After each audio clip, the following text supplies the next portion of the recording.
اب وہاں تازہ ترین کیا ہلچل مچی ہوئی ہے، اس پہ پورا ایک الگ سبجیکٹ ہے، اس پہ پورا ایک الگ ولاگ بنتا ہے، اس پہ میں بات کروں گا، لیکن وہاں کافی افراتفری پریشانی ہے۔ آگے آ جائیں جی،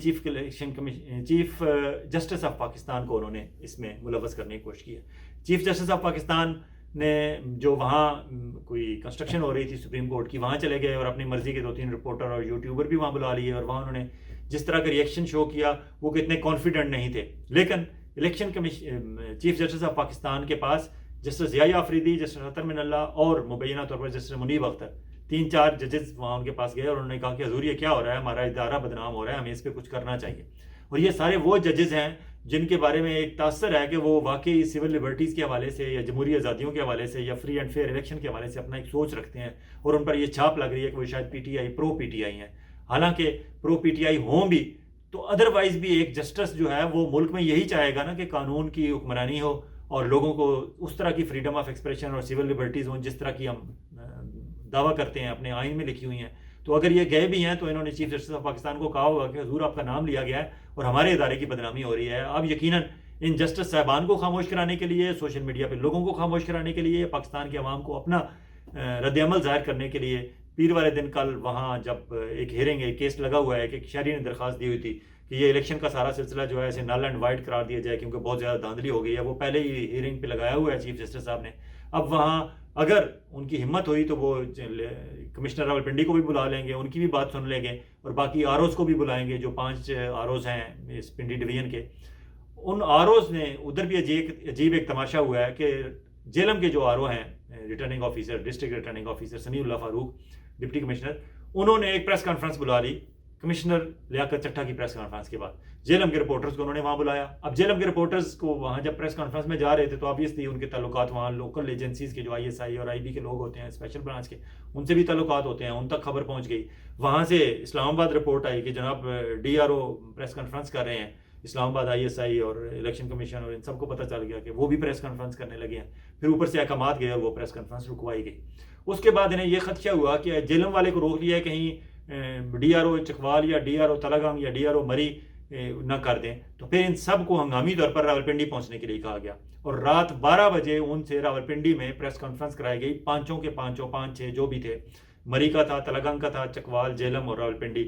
اور اٹک، ان ڈی آر اوز کو ایک لائن میں بٹھا کے رات 12 بجے پریس کانفرنس کی گئی۔ اور جس طرح وہ بول رہے تھے پریس کانفرنس میں، آبویسلی وہ ٹریول کر کے آئے، تھکے ہوئے ہوں گے، لیکن اس کے باوجود اس طرح وہ بول رہے تھے جس طرح آپ کو یاد ہوگا کہ کبھی کراچی میں پریس کانفرنسیں ہوتی تھیں، ایک پولیٹیکل لیڈر کے کہنے پہ جو ہوتی تھیں وہ گن پوائنٹ پہ پریس کانفرنسیں ہوتی تھیں، انہیں کہا جاتا تھا کہ آپ نے یہ فکرہ کہنا ہے اور یہ فکرہ نہیں کہنا۔ ایگزیکٹلی یہ ڈی آر اوز کی پریس کانفرنس بھی ایسی ہی تھی کہ انتہائی مریل سی آواز میں سارے بول رہے تھے، اور صاف لگ رہا تھا کہ ان کے دل میں کچھ اور ہے، ان کے دماغ میں کچھ اور ہے، اور ان کی زبان پہ کچھ اور ہے۔ ان میں وہ کانفیڈنس نہیں تھا جس کانفیڈنس سے ایک سی ایس پی افسر کو بات کرنی چاہیے۔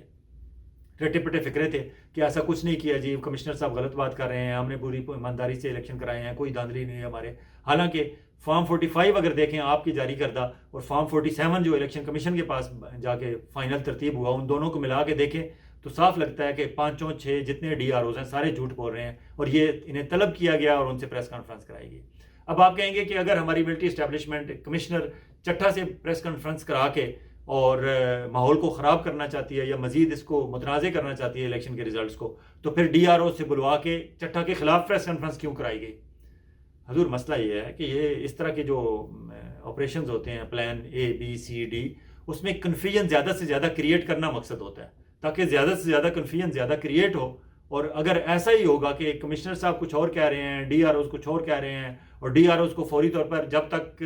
اس کی وہ فائر فائٹنگ نہیں ہو رہی، جب تک کسی فائنل اس پہ نہیں پہنچ سکتے، کمشنر کا فائنل بیان جو انہوں نے کل پرسوں کورٹ میں جا کے دینا ہے یا کوئی کمیشن بننا ہے اس کے سامنے دینا ہے، اس وقت تک ڈی آر اوز کو تو روکیں، بجائے اس کے کہ ڈی آر اوز بھی انہی کی زبان بولنا شروع ہو جائیں تو پھر الگ وہاں بھی فائر فائٹنگ کرنی پڑے۔ تو اس لیے وہ اپنی مرضی سے بیان دلواتے بھی ہیں اور مرضی سے بیان رکواتے بھی ہیں۔ اور شاہین صاحب صاحب جیسے سینئر جرنلسٹوں کا کہنا یہ ہے کہ شاید آنے والے دنوں میں 1-2 اور کمشنر یا ڈپٹی کمشنر پاکستان بھر سے کہیں نہ کہیں سے بولیں گے مزید انسرٹینٹی بڑھانے کے لیے۔ تو اس لیے یہ بلی چوہے کا کھیل چلتا رہے گا۔ سفر کون کرے گا؟ پاکستان کرے گا، اور آپ لوگ کریں گے، پاکستان کے عوام کریں گے۔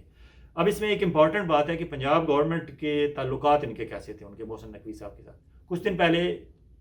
کمشنر چٹھا صاحب کے بیٹے کی شادی ہوئی ہے، اور اس کی تصویریں آپ نے سوشل میڈیا پہ دیکھ لی ہوں گی۔ وہاں محسن نقوی صاحب موجود تھے ایز اے چیف گیسٹ ہی آپ کہیں کہ چیف منسٹر تھے، پنجاب کے چیف منسٹر ہیں تو ظاہر ہے ان کا جانا، واقعی وہ چیف گیسٹ تھے اس شادی پہ، وہ وہاں موجود تھے. ذاتی تعلق ہوتا ہے تو لوگ شادی پہ جاتے ہیں، ورنہ شادیاں ہوتی رہتی ہیں بیوروکریٹس کے بیٹے بیٹیوں کی. ہر شادی پہ ہر منسٹر اور ہر چیف منسٹر نہیں جاتا، جہاں ذاتی تعلق اور بہت گہرا تعلق ہوتا ہے وہاں ہی یہ لوگ جاتے ہیں. یہ وہاں گئے ہوئے تھے اور پنجاب مسلم لیگ نون کی زیادہ قیادت وہاں دیکھی گئی ہے. باقی بھی لیڈران ہوں گے لیکن زیادہ مسلم لیگ نون کے لوگ تھے اور پنجاب گورنمنٹ. تو یہ بھی ایک چیز بتاتی ہے کہ واقعی انہوں نے اگر کوئی افراتفری، کوئی دھاندلی یا کچھ ایسا کام کیا ہے تو میں بھی وہ پنجاب گورنمنٹ کے کہنے پہ، جس طرح کی محسن نقوی صاحب کاوش کر رہے ہیں، کوشش کر رہے ہیں کہ پی ٹی آئی کو دبایا جائے اور نون لیگ کو اٹھایا جائے، اور کیونکہ انہوں نے آگے ایک اپنی جاب بھی سیکیور کر لی ہے، وہ اس وقت اپنا پاکستان کرکٹ کنٹرول بورڈ کے چیئرمین بن گئے ہیں، تو وہ اگلے 4-5 سال کے لیے ان کی تو ایک نوکری پکی ہے. اور ویسے بھی وہ اپنے پنجاب گورنمنٹ میں یا مسلم لیگ نون کے ساتھ یا مقتدرہ کے ساتھ بنا کے بھی رکھنا چاہتے ہیں. اور مقتدرہ کے ساتھ بنا کے اس لیے بھی ہیں، ان کی پہلے ہی ہے کہ عاصم منیر صاحب کی مسز اور ان کی مسز آپس میں رشتہ دار ہیں، تو یہ بیگمات کلب جو ہے وہ ادھر سے بھی ان کے معاملات ٹھیک ہیں. پھر سالک صاحب کے یہ ہم زلف ہیں، اور سالک صاحب کے ہم زلف ہونے کا ایک ہے کہ یہ منتہا اشرف، ایک نام آپ نے سنا ہوگا اس سارے شور شرابے میں، منتہا اشرف مہارت ایک سابق پولیس افسر ہیں، ان کے صاحبزادے ہیں، اور ان کے برادر ان لا سالہ صاحب ہیں، سالک صاحب کے بھی اور محسن نقوی صاحب کے بھی. اور اس ساری افراتفری میں جہاں لوگ اس کا بایو ڈیٹا بتا رہے تھے کہ لیاقت چٹھا صاحب نے زندگی میں کیا کیا کیا، اور ان پہ ایک الزام ہے کہ انہوں نے فلاں پوسٹنگ اور فلاں کام جو ہے منتہا اشرف کے ذریعے 10 کروڑ رشوت لے کر کیا تھا. یہ بھی آپ نے سوشل میڈیا پہ کہانی سنی ہوگی. تو منتہا اشرف صاحب وہی ہیں جو سالک صاحب کے اور محسن نقوی صاحب کے سالہ صاحب ہیں. اور پرسوں جو پرویز الہی صاحب کی اور شجاعت صاحب کی جیل میں اڈیالہ جیل میں ملاقات ہوئی، وہاں جہاں چودھری شجاعت صاحب کے ساتھ ان کے صاحبزادے چودھری شافی اور چودھری سالک حسین گئے ہیں، وہاں منتہا اشرف بھی ساتھ موجود تھے، کیونکہ وہاں پنجاب جو جیل سپرنٹینڈنٹ اور پنجاب گورنمنٹ کا سلوک و سلوک اور وہ سارا ملاقاتیں ہیں، وہ اس میں منتہا اشرف ہی ظاہر ایکٹیو ہوں گے. تو وہ ملاقات بھی ہوئی اور سہولتیں بھی ہوئیں، اور آگے پروٹوکول بھی منتہا اشرف کو ملنا ہے، کیونکہ منتہا اشرف صاحب سالہ صاحب ہیں محسن نقوی صاحب کے. تو یہ سارا فیملیز کا سلسلہ چل رہا ہے، جو عام آدمی تک اطلاعات نہیں جاتی کہ یہ کیا کچھ ہو رہا ہے. یہ سارا اسی طرح ہو رہا ہے کہ عاصم منیر صاحب کی رشتہ داری محسن نقوی صاحب پہ اثر انداز ہو رہی ہے، محسن نقوی صاحب کی جو رشتہ داری ہے وہ آگے اثر انداز ہو رہی ہے، اور آگے الزامات لگ رہے ہیں کہ منتہا اشرف صاحب لیاقت چٹھا صاحب کے جو ہے وہ ذریعے کام کروا رہے ہیں اور پیسے پکڑ رہے ہیں. تو یہ سارا سلسلہ پاکستان میں چل رہا ہے. یہاں فری فیئر الیکشن کی آپ خواب دیکھتے ہیں، یہاں تو ایک فائل بھی بغیر فری فیئر، اس کے بغیر لین دین کے بغیر نہیں چل رہی. واپس آتے ہیں اپنے ٹاپک کی طرف. سیاسی پارٹیوں میں مسلم لیگ نون نے، رانا ثناء اللہ صاحب نے اعلانیہ کہا ہے کہ ہم بھی ان کے بینیفشری میں تھے، میرے ان کے ساتھ بہت اچھے تعلقات ہیں، اور وہ اس کو ڈینائی بھی نہیں کر سکتے. مسلم لیگ نون کے علاوہ جو ان پہ الزام آیا کہ وہ زرتاج گل، جب وہ کمشنر ڈیرہ غازی خان تھے تو زرتاج گل کے بھی وہ بہت گڈ بکس میں تھے. کچھ تصویریں آپ نے سوشل میڈیا پہ دیکھی ہوں گی، بالکل ہوں گی زرتاج گل. اور وہ جو تصویر آپ نے دیکھی ہے جس میں وہ شاید لگ رہا ہے اس طرح کا سیٹ اپ ہے کہ کمشنر صاحب کا آفس ہے اور وہاں زرتاج گل کے ہسبینڈ اور کوئی اور وہاں کے ایم پی اے یا ایم این اے بیٹھے ہیں. تو اگر ایک کمشنر ایک ایریا میں ہوتا ہے تو آبویسلی وہ اس ایریا کے جو MNAs, MPAs, اور میں بھی اس وقت کی وہ جب زرتاج گل منسٹر تھیں عمران خان کی گورنمنٹ میں، تو وہ ملنے گئی ہوں گی یا وہ ملنے گئے ہوں گے، تو وہ بیٹھے ہوئے ہوں گے اس سیٹ اپ میں. زرتاج گل ان سے کام کرواتی ہوں گی، وہ کمشنر ہیں تو بالکل کرتے ہوں گے. تعلقات ان کے پی ٹی آئی کی زرتاج گل فیملی اور اس سے بھی ہیں، اور مسلم لیگ نون والے تو کلیم کر رہے ہیں، مان رہے ہیں. اور پھر مونس الہی نے ایک ٹویٹ کر کے، وہ شاید اسپین میں ہے اس وقت، وہاں سے انہوں نے بتایا کہ میرے بارے میں، ہمارا ان کے بارے میں تاثر تھا کہ شاید یہ اچھے بیوروکریٹ نہیں ہیں، لیکن جب میرے والد صاحب، ان کے والد صاحب پرویز الہی صاحب جب چیف منسٹر پنجاب تھے تو ہماری ان کے ساتھ پرابلم رہی، لیکن بعد ازاں ہمارے تعلقات اچھے ہو گئے اور انہوں نے سرو کیا، اچھا سرو کیا. اس کا مطلب ہے ان کے مسلم لیگ کاف سے، مونس الہی سے جو ابھی اس وقت پی ٹی آئی میں ہے، باپ بیٹا، ان کے ساتھ بھی تعلقات تھے، زرتاج گل وغیرہ سے ساتھ بھی تھے، رانا ثناء اللہ صاحب بھی ان کے بینیفیشریز میں رہے، اور اس وقت محسن نقوی صاحب کی وہ گڈ بکس میں تھے. اس کا مطلب وہ سب کے ساتھ بنا کے رکھنا چاہتے تھے، وہ سب کے ساتھ گڈی رہتے تھے، اور ایسے ہی لوگ کام بھی کرتے ہیں اور ایسے ہی لوگوں کو پوسٹنگ بھی ملتی ہیں. اور اگر آج وہ کسی مقتدرہ کے ہاتھ پہ کھیل رہے ہیں تو یہ بھی ممکن ہے کہ وہ کھیل رہے ہوں، اور اس وقت بھی انہیں اٹھا کے کوئی لے کے گیا ہے تو وہی لے کے گئے. اب یہ ساری کہانی میں لگ یہ رہا ہے کہ یہ پھر کوئی پاکستان کے سادہ لو عوام کے ساتھ کچھ گیم ہو رہی ہے، ورنہ یہ اچانک ضمیر کا جاگنا، کوئی اس بات ہضم نہیں ہو رہی کہ ریٹائرمنٹ سے 10 دن پہلے کوئی بندہ اس طرح ہو جائے. اگر وہ ضمیر کی آواز پہ بول رہے ہیں تو اچھی بات ہے، لیکن آگے کیا ہوگا ان کی ضمیر کی آواز پہ پتہ نہیں. وہ اب جن کے قبضے میں ہیں اس کے بعد وہ پہلے یا ضمیر کی آواز پہ تھے یا منیر کی آواز پہ تھے، یا پہلے وہ ضمیر کی آواز پہ تھے، یا اب وہ جہاں انہیں رکھا گیا ہے اس کے بعد وہ منیر کی آواز بولنا شروع ہو جائیں. تو یہ ضمیر اور عاصم منیر کی آواز کے درمیان کا قصہ ہے. لیکن اس سارے معاملے میں ایک اور کیجویلٹی ہوئی ہے، اور وہ ہوئی ہے مریم نواز کے خوابوں کی. مریم نواز کا خواب ہے کہ وہ چیف منسٹر پنجاب بننا چاہتی ہیں کچھ دنوں بعد، لیکن قومی اسمبلی کے 13 حلقے جہاں مشکوک ہو گئے ہیں لیاقت چٹھا صاحب کی پریس کانفرنس کے بعد، وہاں اسی پنڈی ڈویژن کے 26 حلقے بھی مشکوک ہو گئے ہیں، جن میں سے شاید 24 یا 25 مسلم لیگ نون نے جیتے ہوئے ہیں. اور اگر مریم نواز کی کٹی سے 24-25 حلقے نکل جاتے ہیں تو مریم نواز کا نمبر تو بہت نیچے آ جاتا ہے، کیونکہ وہاں تقریباً 100 صوبائی اسمبلی کے حلقوں پہ پہلے ہی پی ٹی آئی والے یہ کلیم کر رہے ہیں کہ ہمارے رزلٹ بدلے گئے ہیں، فارم 45 ورسز فارم 47 والا چکر ہے. تو مریم نواز ٹھیک ہے، وہ آزاد دھڑا دھڑ اپنے ساتھ ملا رہی ہیں، اور کوئی 2-4 انہوں نے پی ٹی آئی کے بھی بندے توڑ لیے ہیں، لیکن اس کے باوجود وہ بظاہر آن پیپرز تو نمبرز بہت آگے شو کر رہی ہیں. لیکن اگر اس طرح کے 1-2 اور پریس کانفرنسیں ہو گئی تو وہ شاید مریم نواز بھی اس لسٹ سے نکل جائیں، کیونکہ ہماری مقتدرہ نے اس وقت تک جن لوگوں نے ہماری ملٹری اسٹیبلشمنٹ کے خلاف تقریریں کی تھیں یا کوئی بات کی تھی، بیان دیا تھا، وہ لوگ ایک ایک کر کے نکالے جا رہے ہیں. آنے والے سیٹ اپ میں وہ نہیں ہوں گے. آنے والے سیٹ اپ میں شہباز شریف صاحب ہوں گے اور باقی لوگ ہوں گے جو اس گروپ کے ہیں جو ہر وقت جی حضور اور السلام علیکم، اور جنہیں عام آدمیوں کی زبان میں بوٹ پالشی کہتے ہیں، وہ جو بوٹ پالش کرتے ہیں وہ تو قبول ہیں آنے والے سیٹ اپ میں. لیکن ایسے لوگ جنہوں نے کبھی بھی آرمی کے خلاف کوئی بات کی ہو، وہ انہیں ایک ایک کر کے الگ کیا جا رہا ہے. فار ایگزامپل عمران خان کو نویل کروا دیا گیا. عمران خان اس فوری طور پر سیٹ اپ میں نہیں ہے، ہاں بعد میں ان کی گورنمنٹ آ جائے، ان کے کیسز ختم ہو جائیں اور دوبارہ الیکشن لڑ کے آئیں، لیکن فوری طور پر انہیں سائڈ پہ کیا گیا. میاں نواز شریف صاحب کو سائڈ پہ کیا گیا، جاوید لطیف صاحب کو سائڈ پہ کیا گیا، رانا ثناء اللہ صاحب کو سائڈ پہ کیا گیا، دانیال عزیز XYZ، ایک لائن پوری ایک لسٹ ہے جن کو سائڈ پہ کیا گیا. تو مریم بھی شاید اگلی کیجویلٹی مریم ہو، کیونکہ ایک کمشنر کے اس پریس کانفرنس کے بعد 26 سیٹیں تو گئیں مریم کے ہاتھ سے. اور دیکھیں آنے والے دنوں میں اور کیا ہوتا ہے. لیکن